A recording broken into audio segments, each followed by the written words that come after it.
Hello, আসসালামু আলাইকুম everyone. ফিরে এলাম নতুন আরও একটি আপডেট ব্লগ নিয়ে। আজকে কিন্তু ঘর পরিষ্কার করেছি, যেহেতু আজকে শুক্রবার, বন্ধের দিন, সেই জন্য কিন্তু পরিষ্কার করছি। যেহেতু আমি বাসায় থাকি না, শুক্রবারেই বাসায় আসি, দেখতেই পাইতেছেন অনেকটা পরিষ্কার করে ফেলছি,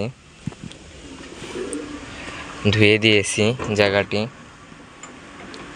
নিচেও কিন্তু ধুয়ে দিয়েছি, কোনো প্রকার ময়লা নেই। আর এখানেও ক্লিন করেছি, দেখতেই পাইতেছেন অনেকটাই ক্লিন করে ফেলছি।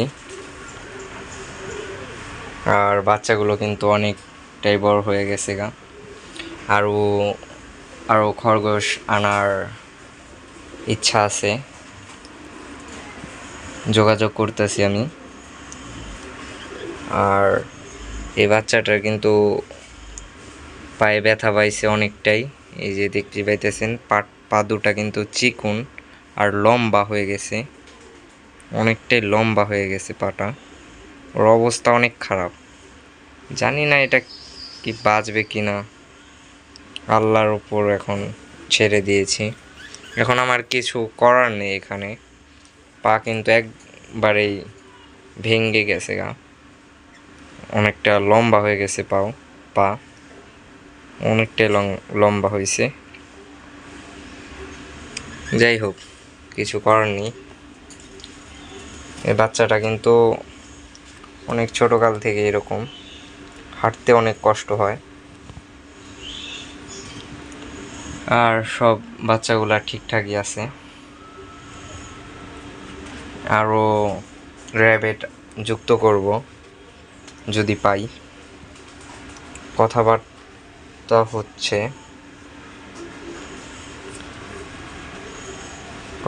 হচ্ছে, দেখা যাক আনতে পারি কিনা। এই হলো র্যাবিটের ঘর, অনেকটাই পরিষ্কার করে ফেলছি। আর এই যে বাচ্চাগুলা, ছোট বাচ্চা, চোখ ফুটছে কিন্তু ওদের তিনোটারই চোখ ফুটছে। এই যে একটা, আর দুইটা ওই যে ওইদিকে, আরও দুইটা ওইদিকে শুয়ে রয়েছে।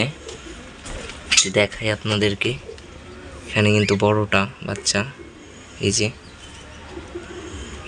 এখানে শুয়ে রয়েছে। এই যে দেখুন, খয়েরিটা কিন্তু ছোটটা। আর একটা বেবি কই দেখতেছি না, এই হলো বাচ্চাগুলো, ছোট বাচ্চা কিন্তু আমাদের এখানে তিনটা। এই যে একটা কি সুন্দর করে ঘাস খাইতেছে, দেখতেই পাইতেছেন, অনেক ভালো লাগে, একটু একটু করে ঘাস চিবায়। এই যে আর একটা বাচ্চা, ছোট বাচ্চা। আর খয়েরিটা তো দেখাইছি আপনাদেরকে। আর এই যে আমাদের পাখি, বাজরিগার পাখি, ভালো আছে। আর আমাদের লায়ন হেড খরগোশটি কিন্তু শুয়ে আছে, রেস্ট নিতেছে।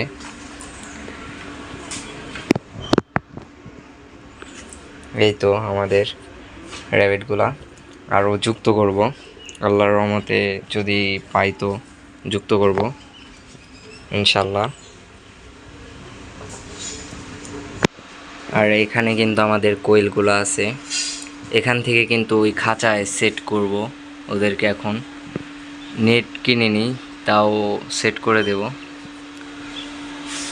নেট আনার তো সময় পাইনি, আনবো ওই সপ্তাহে, আনার চেষ্টা করব।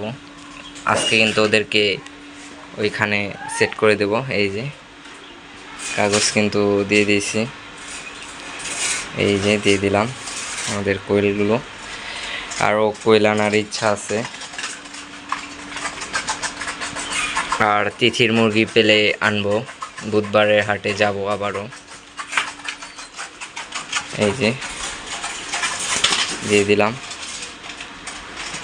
জানি না এদিক দিয়ে কি বের হবে কি না, দেখি, ওদের সাইজ দেখতে হবে আর কি।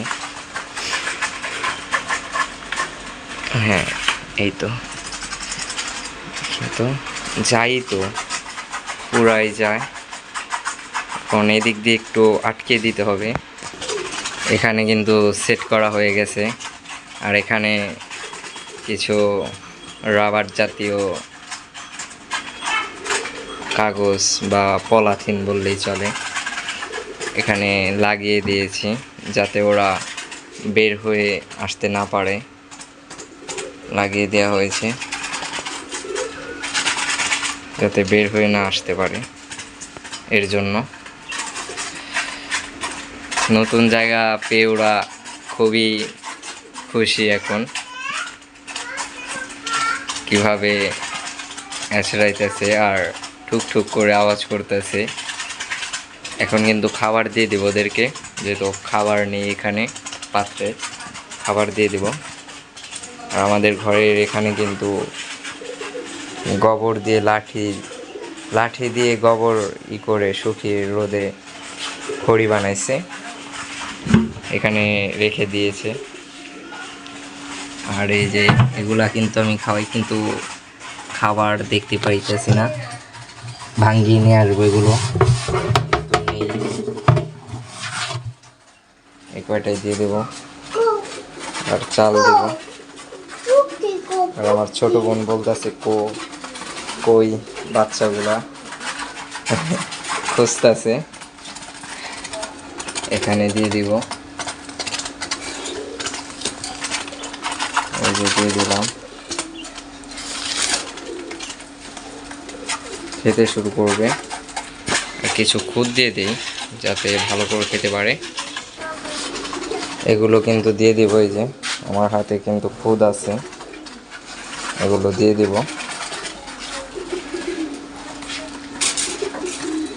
খাও, ব্যাস দেওয়া হয়ে গেছে। আর আমার ছোট বোন ঝাড়ু দিতেছে, ঘর পরিষ্কার করতেছে। এই যে ঘর পরিষ্কার করতেছে।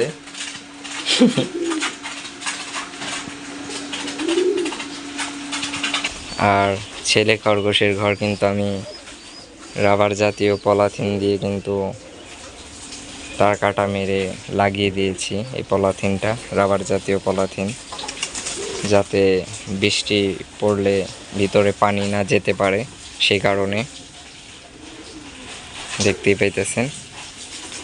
আর ছেলে খরগোশগুলোও কিন্তু দিয়ে দিয়েছি, এই যে এখানে, এই যে, আর এই যে, আর একটু উঁচু করে দিয়েছি যাতে পায়াটা পচে নষ্ট না হয়ে যায়, সেই কারণে। আজ এই পর্যন্তই, দেখা হবে নতুন আরও কোনো আপডেট ব্লগ নিয়ে। ভালো থাকবেন, সুস্থ থাকবেন, আল্লাহ হাফেজ।